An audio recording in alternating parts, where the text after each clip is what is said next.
안녕하세요. 저는 지금 30 후반의 여성입니다. 아직 어린 딸과 함께 살고 있어요. 경기 외곽 지역에서 살고 있는데 나름대로 잘 생활을 꾸려나가면서 살고 있답니다. 예쁘고 순한 딸이 무럭무럭 자라가는 것을 인생의 낙으로 삼고 있어요. 지금 이렇게 살아가기까지 여러 가지 일이 참 많았어요. 여지껏 계속 사연을 듣기만 했는데요. 생각해보니 제 인생도 한 번쯤 보내보고 싶더라고요. 그 사연을 한번 여러분과 나눠보고 싶은 마음이 들어서 이렇게 사연을 써봅니다. 저는 외동딸로 자랐어요. 부모님 두 분 밑에서 아주 예쁨 받으면서 행복하게 컸죠.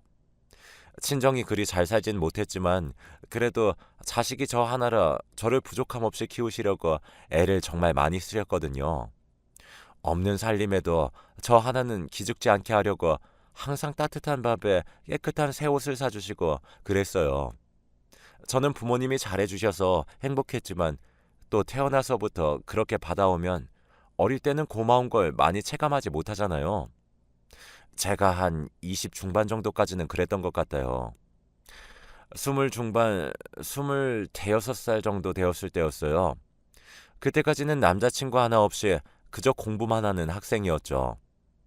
저는 그때 편의점 아르바이트를 하고 있었는데요. 그때 만난 남자가 남편이었어요. 매번 편의점에 뭔가 사러 와서 저한테 번호를 달라고 해서 사귀게 되었죠. 나이 차이가 10살 정도 났는데 오히려 어른스러워서 좋다고 생각했어요. 남편은 그 당시에 고정된 직업이 없었어요. 잘생기고 키도 커서 저는 어린 마음에 푹 빠졌었는데 게다가 저한테 누가 실수를 하거나 무례하게 굴면 대신 나서서 화도 내고 혼내주기도 했어요. 간혹 그런 행동들이 너무 과격해서 제가 놀랄 때도 있었지만 그럴 때면 저를 달래주면서 맛있는 것도 사주고 다정하게 대해줬어요. 그리고 제가 20대 후반이 되었을 때 친정 부모님이 교통사고로 한꺼번에 돌아가셨어요. 원래도 그리 가진 게 없었던 부모님은 대출을 제외하고 나니 남은 유산이 거의 없다시피 했죠. 제가 힘들어하는 동안 남자친구는 절 챙겨주면서 결혼하자고 꼬셨어요. 지금 생각하면 아마 친정 부모님이 제게 남긴 유산이 어느 정도는 있을 거라고 생각했던 것 같아요. 그래서 장례식이 끝난 후 너무 외로웠던 저는 급하게 작게 식만 치른 뒤에 혼인신고를 했어요. 부모님이 한꺼번에 돌아가신 것이 너무 타격이 컸기 때문에 이제 남편만 믿고 살면 된다는 마음이었죠. 게다가 결혼 전 남편은 저한테 무례하게 대하는 사람들한테 과격할 정도로 맞서 싸워줬고 그래서 고맙고 든든했거든요. 하지만 결혼 후 남편의 이런 성격은 완전히 단점으로 작용했어요. 제가 전혀 생각지 못한 단점이었죠. 처음 신혼을 시작했을 때부터 그랬어요. 같이 동거를 몇 달 한 뒤에 결혼했는데 혼인신고를 마치고 나서 본격적으로 남편이 멋대로 굴기 시작했죠. 야, 오늘도 북엇국이냐? 미쳤냐? 이 미친년아? 무슨 말을 그렇게 해, 여보. 어제도 북엇국이었잖아. 먹었던 국을 또 먹으라고? 이걸 밥이라고 하냐? 그리고 지금 너 나한테 말대꾸했냐? 어디 남편한테 말대꾸야. 이게 확. 남편은 성질이 급했고 소리도 잘 질렀어요.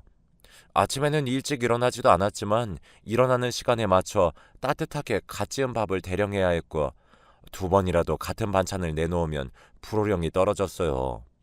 빨래하고 나서 속옷과 양말은 전부 삶아야 했고 바지와 셔츠는 주름 하나 없도록 다려놔야 했어요.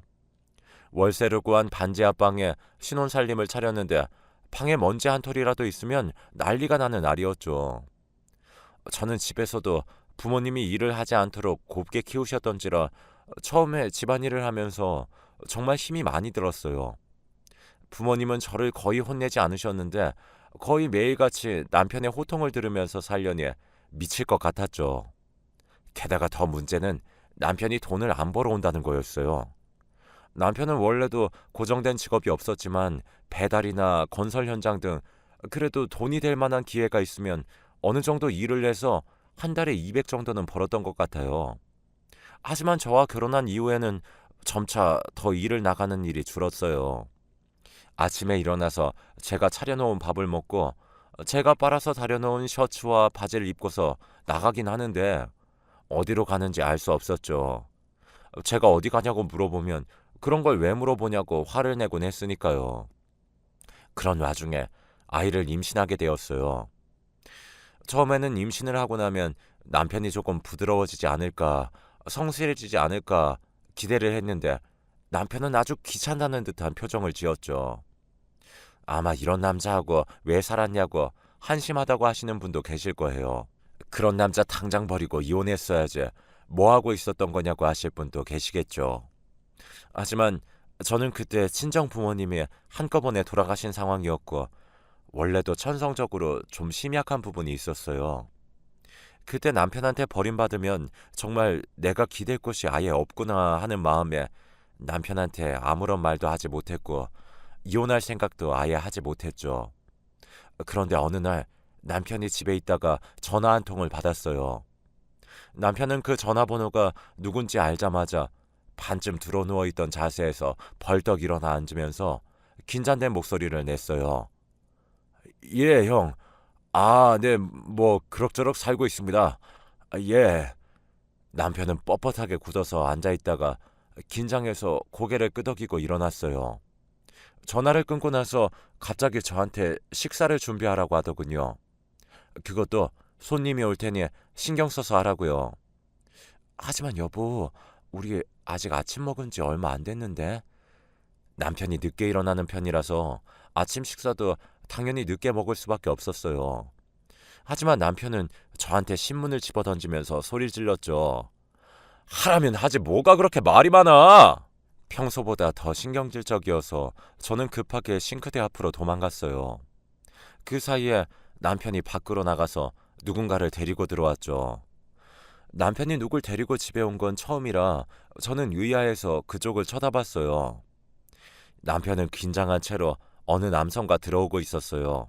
그분은 결혼식 때 뵙고 오랫동안 뵙지 못했던 시아주버님이셨죠. 저는 놀라서 얼른 아주버님께 인사를 드렸어요. 아, 아주버님, 오랜만에 뵙네요. 그래요. 재수씨, 고생이 많지? 아주버님은 남편과 정반대의 성격이었어요. 저는 상견례 때와 결혼식 때 뵌 게 전부였지만 그것만으로도 굉장히 점잖고 부드러운 성격인 걸 알 수 있었죠. 하지만 나이 차이 많이 나는 형님이라서 그런지 남편은 아주버님을 무척 어려워했어요. 서울에는 어쩐 일이세요? 이번에 지인 일 도와주려고 한 일주일 올라와 있게 됐거든. 여가는 따로 잡았는데 그래도 인사는 해야지 싶어서. 사실 결혼할 때 알았던 것이지만 시댁의 경제 사정은 그리 좋지 않았어요. 시부모님도 이미 오래전 돌아가신 상태였고 아주버님이 남편의 부모 노릇을 하며 거의 기르다시피 하셨다고 하더군요. 지금 서울에 온 것도 지인을 도와주고 돈을 좀 받으려고 오셨다고 했어요. 그래도 시아주버님은 아주 성실해서 사정이 되는 한 돈도 열심히 벌고 처자식에게 잘했죠. 저희 남편하고는 다르게 말이에요. 하루 주무시고 가세요, 형님. 말이 되는 소리를 해라, 이 녀석아. 재수씨가 얼마나 불편하시겠냐. 아, 저 옆에 애가 불편해 하든 말든 상관 안 해도 돼요, 형님. 그게 무슨 소리야? 넌 네 아내한테 그게 무슨 말버릇이냐? 식사를 하던 도중 남편은 형님에게 몇 번이나 혼이 났어요. 남편은 평상시처럼 저를 발로 차서 부르다가 다시 한번 형님에게 혼났고 결국 저한테 소리도 지르지 못하고 말없이 밥만 먹었죠.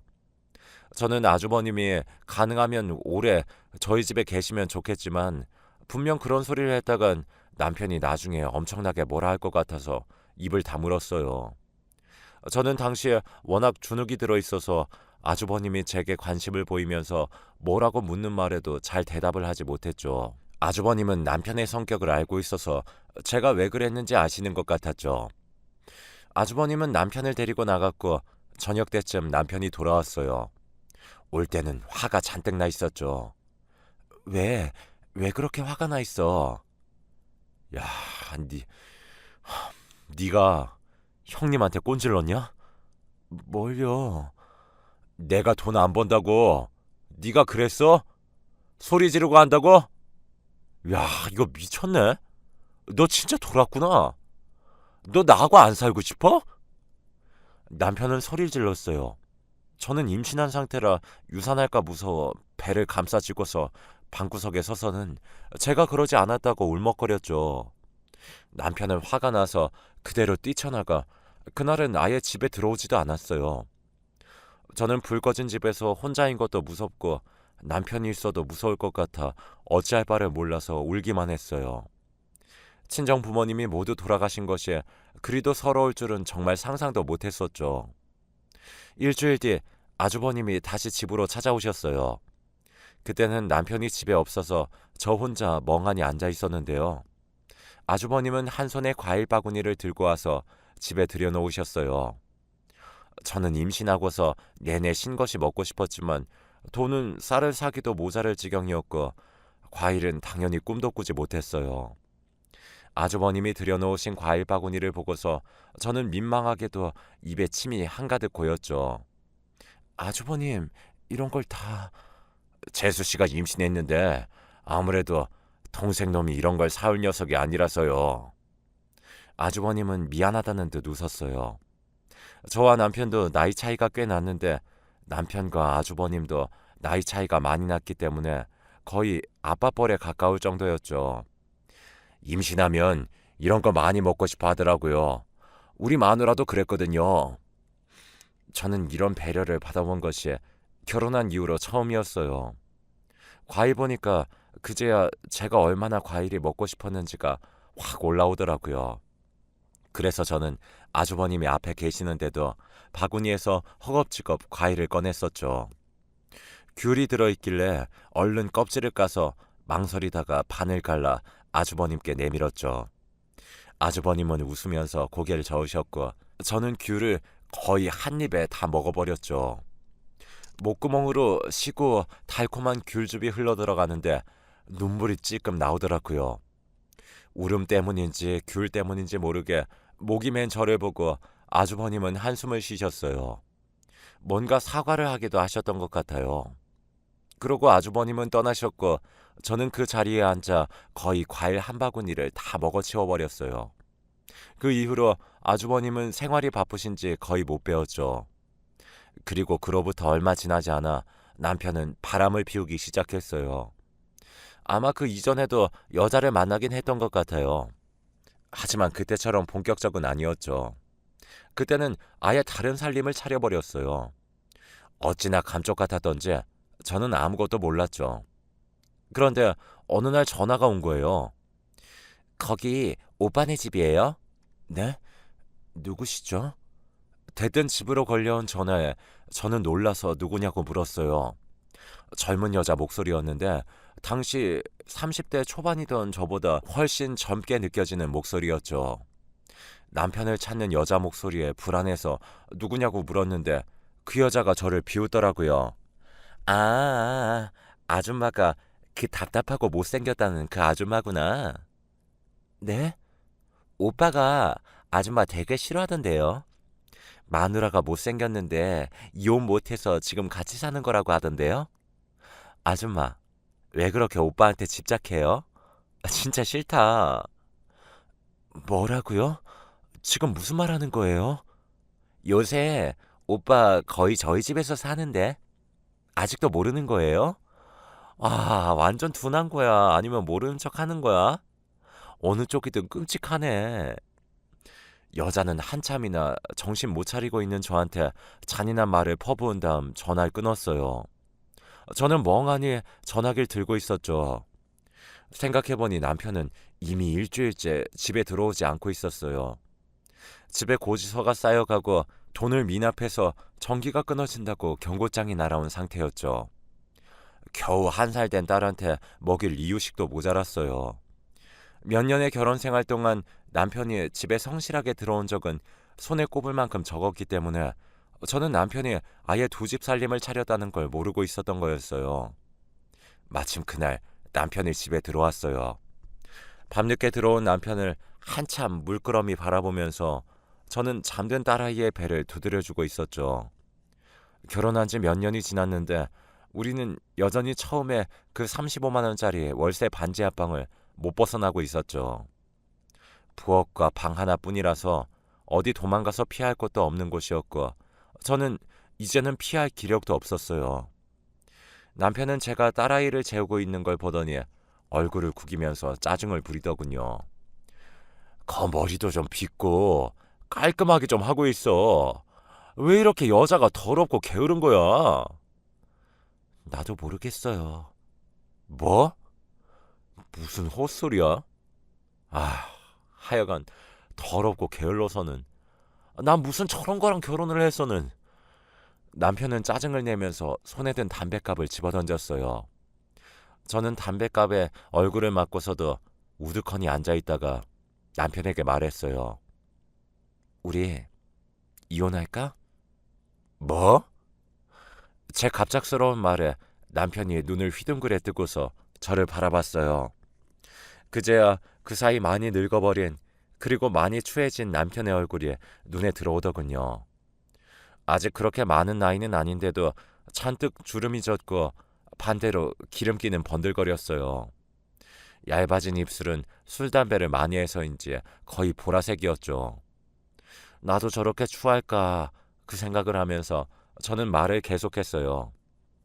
당신 다른 여자한테서 전화 왔었어. 어? 다른 여자? 그래. 당신 다음 아내가 될 사람이라던데? 나랑 이혼하고 싶다고 했다며? 남편의 얼굴이 일그러졌어요. 아무래도 그 젊은 여자가 저한테 전화를 했던 건 남편의 뜻이 아니었던 것 같았죠. 남편은 성을 내다가 곧 저를 돌아봤어요. 정말이야? 나 위자료 줄 돈 없어. 아무것도 없고 애도 네가 데려가야 해. 양육비도 못 줘. 바라지 않아. 당신 돈 없다는 거 나도 알아. 매번 생활비가 모자라서 대출이라도 받고 싶어서 은행에 갈 때마다 남편은 신용등급이 너무 낮아서 거절을 당했어요. 아마 양육비라도 제가 받으려면 어떻게든 받을 방법이 있을지도 몰랐지만 일단 이혼 마음을 먹고 나자 더는 남편과 이야기조차 하고 싶지 않았어요. 남편은 너무 쉽게 제가 오케이를 하자 제 눈치를 좀 보더니 마치 기다렸다는 듯 다음날 이혼 서류를 가져왔어요. 저희는 바로 합의이혼에 각자 서명을 했고 곧장 갈라섰어요. 어차피 재산이라고 할 것도 없었고 월세 보증금마저도 다 까먹어 가던 상황이어서 재산 분할을 할 것도 없었죠. 남편은 저한테 앞으로 연락하지 말라고 으름장을 놓더니 그대로 떠나버렸어요. 우리 딸에게 인사 한 번이 없었죠. 그날 이후로 저는 여전히 어렵게 살았어요. 남편이 있을 때와 별다르게 더 나빠질 것도 나아질 것도 없었죠. 사실 차라리 나았던 면도 있긴 했어요. 남편이 없어지자 저는 한부모 가정으로 인정이 되어서 국가에서 보조금이 나왔거든요. 하지만 딸아이한테 먹일 걸 사기도 부족할 정도의 돈이어서 어렵긴 매 한 가지였어요. 저는 집안 마트에서 어렵게 진열대 정리일을 구했어요.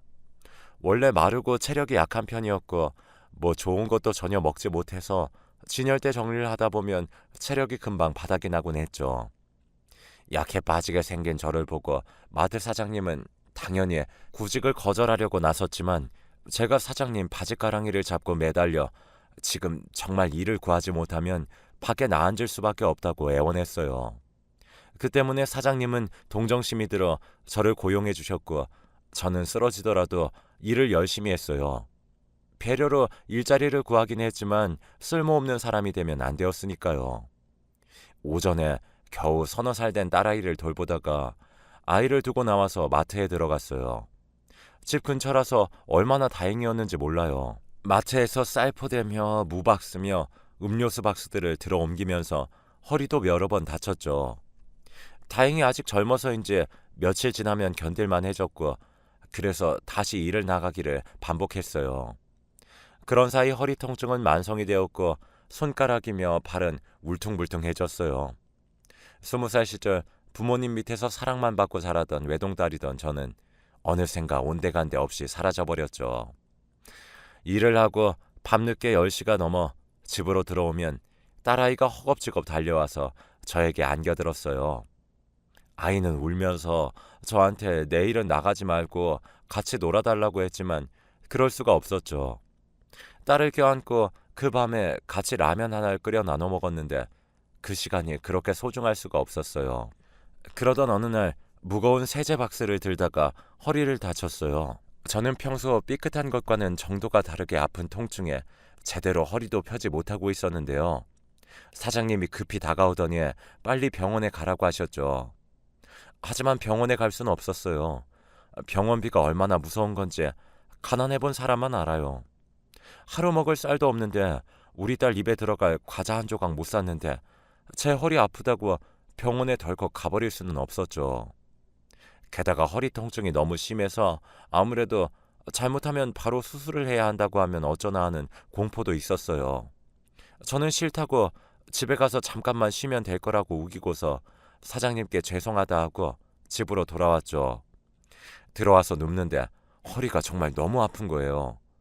저는 딸이 보채는데도 안아주지도 못한 채로 그대로 누워서 꼬박 사흘을 앓았어요. 그간 무리한 것이 전부 몰려오는지 허리가 정말 박살나는 것 같더라고요. 이리 돌아 누워도 아프고 저리 돌아 누워도 아파서 이럴 거면 차라리 죽는 게 낫겠다는 생각이 들 정도였어요. 그 사이에 아이는 울면서 있다가 전기밥솥에 있는 누렇게 된 밥을 퍼서 먹고 몇 봉 있는 과자를 뜯어 먹었어요. 간신히 나흘 만에 일어나 앉을 정도가 되어서 먼저 급하게 라면을 끓여 아이와 나눠 먹었어요. 그래도 다행히 라면 2봉지가 남아있더라고요. 라면을 먹으면서 비참함에 눈물이 났습니다. 라면 2봉이 남아있다는 사실에 안도감을 느낄 정도라니 지금 제 신세가 대체 뭔가 했어요. 허리는 그때도 통증이 심했어요. 앞으로가 막막했죠. 이렇게 허리를 크게 다쳤으니 앞으로 마트에서 진열대 정리일은 못할 것 같았어요. 그러면 앞으로 생기가 큰일이었죠.